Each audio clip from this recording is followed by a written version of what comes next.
AIPAC. You could argue that they're running our country. AIPAC is an Israeli super PAC that puts millions and millions and millions of dollars into congressional races and Senate races. In fact, right now, they call it 50 states to Israel, where the state senators and state congressmen are going over there, both parties. Since we've had a partnership with Israel over the last couple of decades, we've spent $250 billion over to Israel. Hey, they're our allies. I'm all for it.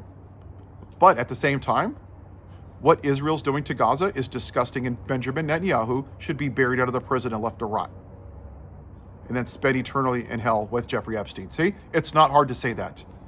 They have the right to defend themselves. Yes, what Hamas did was bad, but you don't murder 80,000 people and tear down 85% of their country and say, oh, nothing to see here. It's disgusting. Now let's get back to AIPAC. When they donate millions of dollars to these politicians, what happens? They fund Israel. Now, what does that look like? We supply the Iron Dome. We have 1,100 companies in this country that benefit from the funding that Congress approves. Whether it's the Iron Dome, whether it's software, whether it's trucks like from Ford, whether it's drones, software, weaponry, scopes, there's a whole gambit of things that I can't even, I've looked at it. I would spend an hour going through all the companies. There's 1,100. Those 1,100 companies employ about 20,000 Americans. And then they take that equipment and they send it to Israel. So we basically have funded the genocide in Gaza. We have. Now, here's the kicker.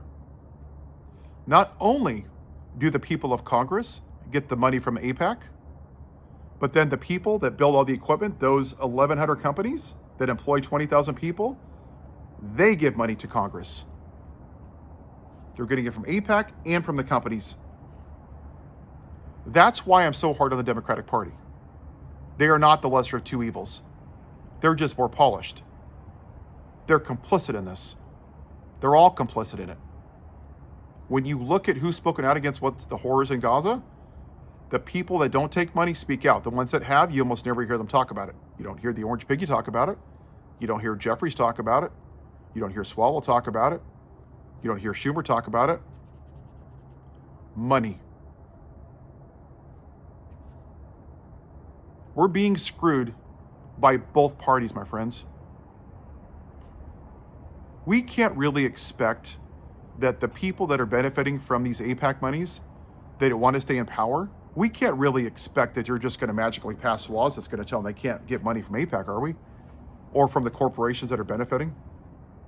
No, that's stupid. That's the problem. They're not. They're not going to stop getting dark money. They're not going to reverse Citizens United. The system itself is not designed to help us. It's helped to stand up and benefit both political parties that are screwing us. And there's too many people on the far left and on the far right that are stuck in tribalism and think that their party is just perfect, the bee's knees. We're being screwed by both parties, my friends. There's a reason that it's so hard to get an independent on the ballot. They do it on purpose, so we have to stay in this two-party system. We have to choose to break away from this abusive relationship. And for the Blue MAGA, when people go to AA meetings, say, my name is John and I'm an alcoholic, you have to be willing to say, my name is Karen and I'm stuck in tribalism and I will vote blue no matter who, and I have no critical thinking, because there's too many people on the Democratic side that have that thought. There's too many people on the other side that have that same thought. Republicans. Own the libs and vote blue no matter who. We're being screwed. We are all suffering from this. And all that wealth is staying at the top and it never trickles down. We have to break away from this two-party system. It's about control. Have a good day.